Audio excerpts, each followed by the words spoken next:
मुंबईतल्या खैराणी रोड साकीनाका परिसरात भीषण आग लागलेली आहे। आगीत 2 गोदामांनी अचानकपणे पेट घेतलेला आहे। अग्निशमन दलाच्या 5 गाड्या घटनास्थळी पोहोचलेल्या आहेत। झोपडपट्टी भागामध्ये आग लागल्याने अग्निशमन दलाला आव्हान आहे आगीवर नियंत्रण मिळवण्याचं।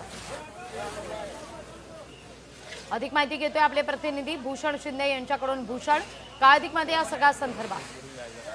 नक्कीच लागवी मुंबईतील साकीनाका परिसरातील खैराणी रोड येथे जे गोडाऊन आहेत, 2 गोडाऊन आहेत, त्या गोदामांना भीषण आग लागलेली आहे आणि सध्या तरी घटनास्थळी अग्निशमन दलाचे शर्थीचे प्रयत्न आपल्याला सुरू असलेले पाहायला मिळत आहेत। सध्या तरी संपूर्ण आग विझवण्याचे प्रयत्न सुरू असलेले पाहायला मिळत आहेत। सध्या तरी 5 ते 7 गाड्या ज्या अग्निशमन दलाच्या गाड्या आहेत, बंब आहेत, ते बंब सध्या घटनास्थळी पोहोचलेले आणि सध्या आग विझवण्याचे शर्थीचे प्रयत्न सुरू आहेत। संपूर्ण परिसराचा पाहिलं तर संपूर्ण परिसर हा अगदी दाटीवाटीचा परिसर आहे, त्यामुळे कुठेतरी अनेक अडचणींना सध्या आपल्याला अग्निशमन दलाला सामोरं जाताना पाहायला मिळत आहे। या आगीचं कोणतंही कारण सध्या आपल्याला समोर आलेलं पाहायला मिळत आहे। सध्या तरी आगीचं कारण हे अस्पष्ट असलं तरी सुद्धा कोणत्याही प्रकारची जीवितहानी सुद्धा अजून समोर आलेली नाहीये। त्यामुळे सध्या तरी संपूर्ण आग विझवण्याचे प्राथमिक प्रयत्न जे आहेत सध्या आपल्याला सुरू असताना पाहायला मिळत आहेत आणि एकंदर सध्या तरी संपूर्ण प्रयत्न अगदी अग्निशमन दल सध्या आपल्याला करताना पाहायला मिळत आहे। लागवी भूषण, धन्यवाद तुम्ही दिलेल्या एकूणच या माहिती करता।